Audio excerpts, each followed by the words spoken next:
नमस्कार दोस्तों, healthy roots के इस एपिसोड में आपका स्वागत है। हम सब ने देखा होगा कि आजकल की लाइफस्टाइल में आजकल बीपी है, शुगर है, हार्ट डिजीज़ है, स्किन डिजीज़ है, इस तरह की जब बीमारियां हमें होती हैं तो हम सिंपली ये कह के पल्ला झाड़ लेते हैं कि भाई ये तो मॉडर्न लाइफस्टाइल डिजीज़ हैं। बट क्या हमने सोचा है कि ये 30 साल, 40 साल, 50 साल पहले ये बीमारियाँ हमारे घरों में क्यों नहीं थी?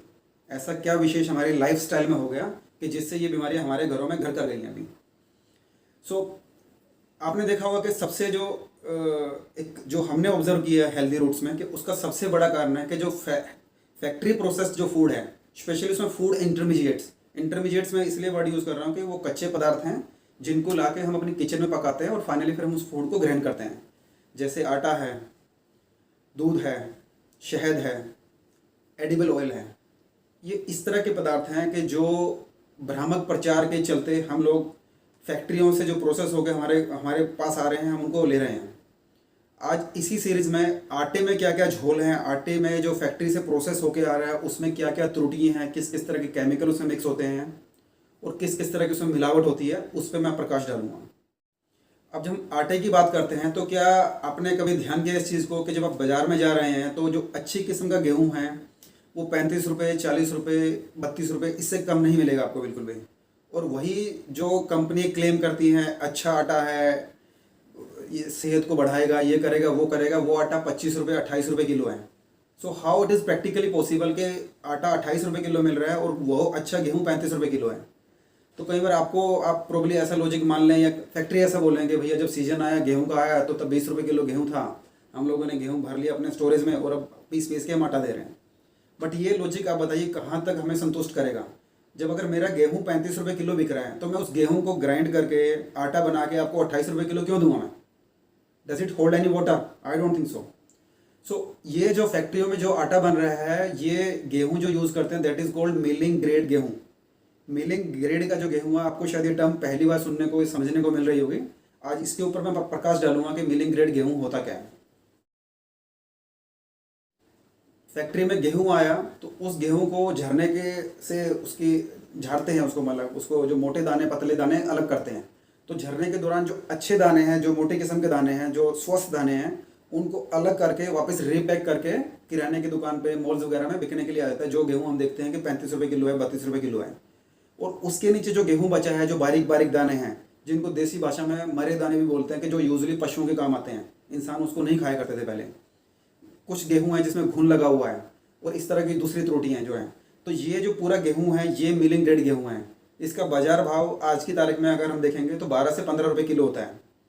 तो ये 12 रुपये 15 रुपये किलो वाला गेहूँ है, फाइनली इसको ग्राइंड करके आटा बना के हमें बेचा जाता है। अब इसका प्रोसेस क्या रहता है? प्रोसेस में ये गेहूँ जो है, गेहूँ में पहले 5% के आसपास पानी मिलाया जाता है। पानी मिलाने से क्या होता है कि गेहूँ के अंदर जो ग्लूटीन है वो पानी सोखेगा तो ग्लूटीन फूलेगा। तो जब ग्लूटीन फूलेगा तो उससे कंपनी को दो फायदे होते हैं। तो एक तो ये कि आटा दिखने में वाइट रहेगा क्योंकि ग्लूटीन फूल गया है, gluten is white in colour. और उसके अलावा जो चोकर है, जो अपर लेयर है गेहूँ की, वो निकालने में उनको ईजी पड़ेगा। और आपको ये भी ध्यान होगा कि जो गेहूँ के की जो अपर लेयर है, जिसको हम चोकर बोलते हैं, जो ब्राउन कलर का होता है, तो उसी में जो पूरे वाइटामिन है गेहूँ के और जो मिनरल्स हैं सारे उसके अंदर ही होते हैं और ये फैक्ट्री वाले उसी को अलग कर देते हैं। एज ए रिजल्ट हमारे पास बचता क्या है? एक मैदा प्रकार का गेहूँ, मैदा प्रकार का आटा। अब ये जो मैदा प्रकार का आटा है तो ये हमारे स्वास्थ्य को तो हानि पहुंचाने वाला ही है। अब उसको हानि को ये लोग कैसे हैंडल करते हैं? चूँकि हम मैदा खाएंगे तो कहीं ना कहीं कॉन्स्टिपेशन जैसी प्रॉब्लम हमें आएंगी, पेट दर्द जैसी प्रॉब्लम आएंगी। तो उसके लिए वो कुछ ऐसे केमिकल्स इस्तेमाल करते हैं जो which are anti constipation in the form. So chemicals ही होते हैं, जैसे हम अगर कभी कॉन्स्टिपेशन हुई है, एलोपैथिक कभी दवाई ली है, तो उसी तरह के ये एडिटिव होते हैं कि जो उसके अंदर ये ऐड करते हैं। अब ये ऐड किए तो अब जब इन्होंने ऐड दिखानी है कि सुंदर सुंदर सफ़ेद रोटी, फूली फूली रोटी बनने वाली है, तो अल्टीमेटली वो मैदे से तो वैसे बनेगी नहीं, सफ़ेद जरूर बनेगी बट फूली फूली नहीं बनेगी। तो अब इसमें सोडियम बाइकार्बोनेट या उस तरह के पदार्थ ऐड किए जाते हैं ताकि रोटी फूले, देखने में सुंदर लगे। ये हो गया। अब उसके बाद तीसरी स्टेज आती है कि भाई जब ये आप खा रहे हैं उसके अंदर पानी भी मिक्स है, थोड़ा पानी तो ग्राइंडिंग के दौरान उड़ जाता है, उसके अलावा भी थोड़ा पानी बचा, तो ये आटा 10-12 दिन के अंदर ही खराब होना चालू हो जाएगा। तो उसके अंदर वो सोडियम बेंजोएट या ऐसे पदार्थ डालते हैं कि जिससे आटे की शेल्फ लाइफ बढ़ जाए, ताकि 2 महीने, 3 महीने, 6 महीने तक खराब नहीं होए। और ये 3-3, 4-4 महीने पुराना आटा हम लोग खाते हैं। तो ये इस तरह का ये जो प्रोसेस है, ये एक्चुअल में प्रोसेस है, ये जो आटा पैक होकर हमारे घरों पे आता है। होता। अब इस आटे को अल्टीमेटली बेचते कैसे हैं, ये सुंदर सी उसकी पैकिंग करेंगे, अच्छी अच्छी टीवी में ऐड दिखाएंगे ताकि हमें लगे कि नहीं ये गेहूं का ये आटा इस कंपनी का हम खाएंगे तो हमारा परिवार पूरा स्वस्थ हो जाएगा। द फैक्ट इज़ दैट कि जो मॉडर्न लाइफस्टाइल डिजीज़ हैं हमें वो हो जाएंगी ये आटा खाने से।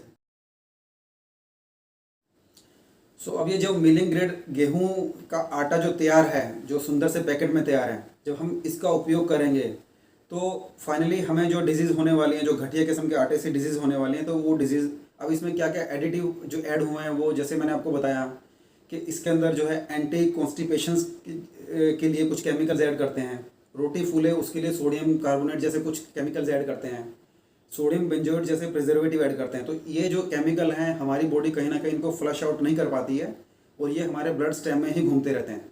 एज ए रिज़ल्ट हमें बीपी है, शुगर है, हार्ट की आर्टरी ब्लॉकेज है, स्किन की तरह तरह की बीमारियाँ हैं, इस तरह की बीमारियाँ होती हैं जिनको हम अक्सर मॉडर्न लाइफस्टाइल डिजीज़ कह के पल्ला झाड़ लेते हैं। देखिए दोस्तों, अब हमें समस्या कहीं ना कहीं थोड़ा समझ आ गई है। अब हम इसके समाधान पे बात करते हैं, because it's very easy two point out कि भी ये कमी है, बट कहीं ना कहीं हमें समाधान भी ढूंढना है। तो मैं आपको इसका सोल्यूशन बताता हूँ कि क्या हो सकता है। इसका सोल्यूशन सिंपल है कि हमें आटा अल्टीमेटली चक्की से खुद ही पिसवाना पड़ेगा। तो हम बाज़ार में जाएँ, सुंदर जो गेहूँ हमें देखने में स्वस्थ और सुंदर लगे वो गेहूँ परचेज़ करें। लगभग 35 रुपये किलो के आसपास आपको मिलेगा। अब ये गेहूँ को आपके घर के आसपास जो भी चक्की है 2-5 किलोमीटर की पेरिफेरी में, आप वहाँ से पिसवा लीजिए।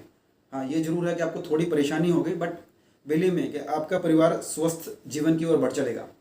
इससे आपके जीवन में इमीडिएटली तो आप, it's not a magic wand कि आप कहो कि भी एक दिन में 2 दिन में मैंने आटा 2 दिन से अच्छा आटा खा रहा हूँ मैं ठीक हो जाऊँगा, ऐसा नहीं है।